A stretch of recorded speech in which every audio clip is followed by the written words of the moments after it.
What is going on, everybody? Gaming Master 15 here, and welcome back to some more Lego Indiana Jones 2: The Adventure Continues.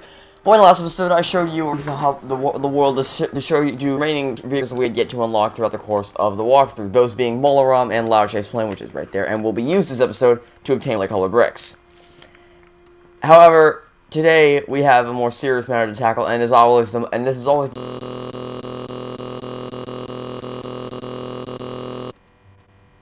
As always, 10 red, 10 green, and 10 blue colored bricks. I'll get collecting them in that order.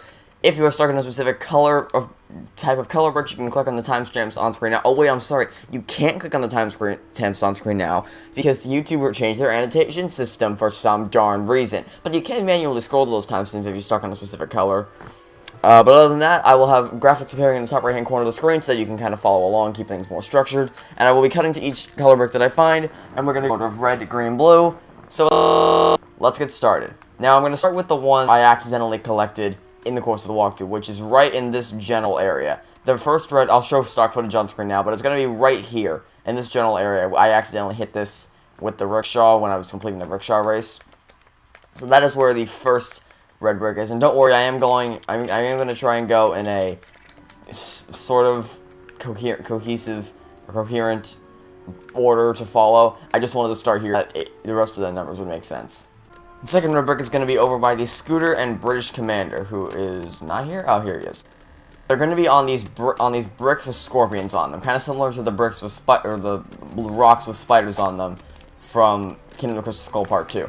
Hit these bad boys and you'll get the bricks. And here is our second red brick. You'll find number 3 in this back alley right near the rickshaw is, so just hit it and there's your third red brick. So now we're going to go over the Loud Chase Plane because we need to use that in order to access the next red brick. So, let's hop aboard Loud Chase Plane. Then hold down the left stick to the top left and then press A, and then you will start flying immediately towards the mountain cave. And you may have seen this in the previous video, but here is, of course, your fourth red brick. Now, the fifth red brick is in the village, the Pancot village area. Once you make it to the village, your fifth one's going to be right next to the river. And then your sixth and seventh ones are going to be right next to each other. Here's 6, and here's 7. Number 8 is right next to the Pancot Palace. Number 9 is next to the walkway next to Shanghai. Number 10 is right at the edge of this cliff right here, which leads you down a treasure trap. Collecting all 10 red bricks is going to unlock a new special. Oh dear. It will unlock a new extra. This time it will unlock the score times 6 extra, and for some reason it dropped this off all the way back in the village, even though we collected the last one near the treasure trap. And you can purchase the sword times 6 extra for 4,500,000 studs. Now onto the green bricks, which as usual are the easiest bricks to find, and this time they may be even easier than the ones in Raiders of the Lost Ark. But before you go over to Pancot Palace to get the green bricks, hop on an elephant. As you saw previously, it makes this process a lot easier. As the stock footage shows, you can find numbers 1, 2, and then 3 right there. They were a bit scattered, but now I'm going to show you how to get the rest of them, which it's not that hard.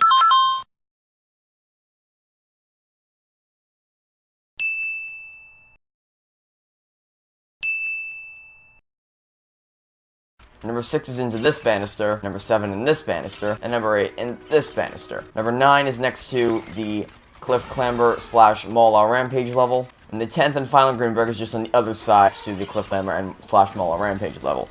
And for collecting all 10 green bricks, you get to unlock a new extra as you always do, and this time we will be unlocking the Ice Rink extra, and this just essentially makes the ground slippery. I'll enable that really quickly. And you can purchase this one for 30,000. It's very, very cheap. As you can see, the ground is now suddenly slippery. It doesn't affect the hub world, but it definitely affects the levels, and it certainly shows. Oh, never mind, it does affect the hub world, it just didn't take immediate effect. Okay. Well, there's a reason I never use this, is because it's really only there for fun, and I don't keep it enabled because it doesn't benefit anything except personal enjoyment occasionally. Anyway, enough rambling, on to the blue bricks. Now, typically the blue bricks are the hardest ones to find, but this time, they're really not, because the blue bricks, every single one of them, is here. Every single blue brick is contained within this village.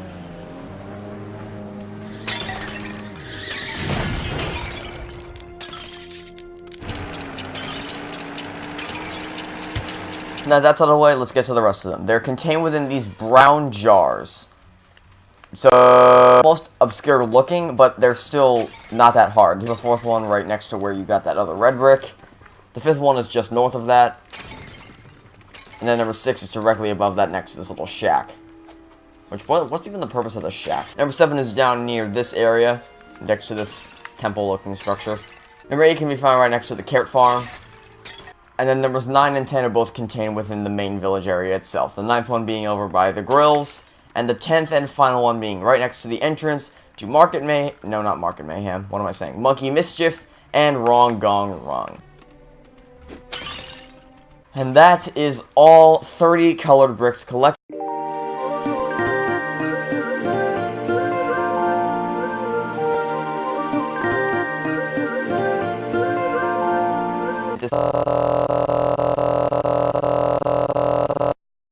Be able to purchase the stud magnet extra for, I believe, 200,000 studs, so definitely the most inexpensive of the 3.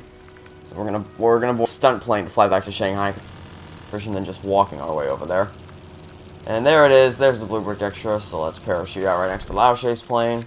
And here is stud magnet extra for 200,000 studs. That, friends, is Lego Indiana Jones the Temple of Doom of Lego Indiana Jones 100% completed. 15 out of 15 true adventures, 10 out of 10 artifact pieces, all of the characters, all the vehicles, and all 30 colored bricks. That is Temple of Doom 100% completed.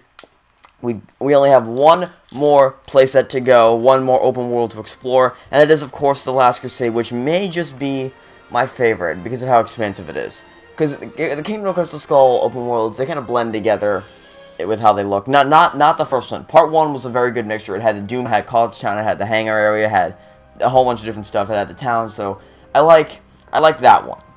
But Raise of the Lost Ark was very diverse. I really like that one. It had Nepal, Cairo, Jovito's Island, Ark Island, the docks. It was very expansive. It covered a lot of areas. It was very diverse. Same thing with Last Crusade. But anyway, as you can see, Temple of Doom 100% completed. Actually, let's recap as I always do.